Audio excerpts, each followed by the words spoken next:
Monsieur le Président, comment on fait pour les communes, pour les CCAS, dans un budget extrêmement contraint, dans une situation budgétaire et une urgence sociale absolue aujourd'hui? Eh bien, on essaye de mettre plus de justice fiscale, c'est-à-dire demander des efforts de solidarité supplémentaires à celles et ceux qui ont été trop longtemps les passagers clandestins de la solidarité nationale. Les milliardaires, les très grandes entreprises, les multinationales qui n'apportent pas leur juste contribution. Justement pour épargner quoi? Celles et ceux qui n'ont que leur force de travail pour vivre, qui n'ont que les services publics, les CIS, les CCAS, comme capital pour vivre dignement. Et si on n'est pas capable de le faire, eh bien, le risque, c'est que nous demandions à ceux qui ont déjà les poches vides, pour lesquels les fins de mois sont plus le 30, mais le 15, des efforts auxquels ils ne peuvent plus accéder.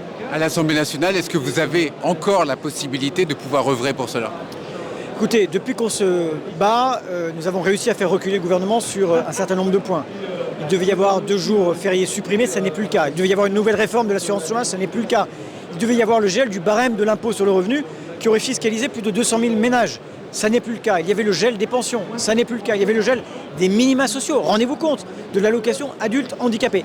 Ça n'est plus le cas. C'est en première lecture, c'est maintenant au Sénat, la bagarre n'est pas achevée, n'est pas terminée, mais il faut le faire parce que ce que nous ne devons jamais perdre de vue, c'est ces hommes et ces femmes pour lesquels l'ANCAS s'engage, les élus locaux s'engagent, nos maires, partout dans nos territoires.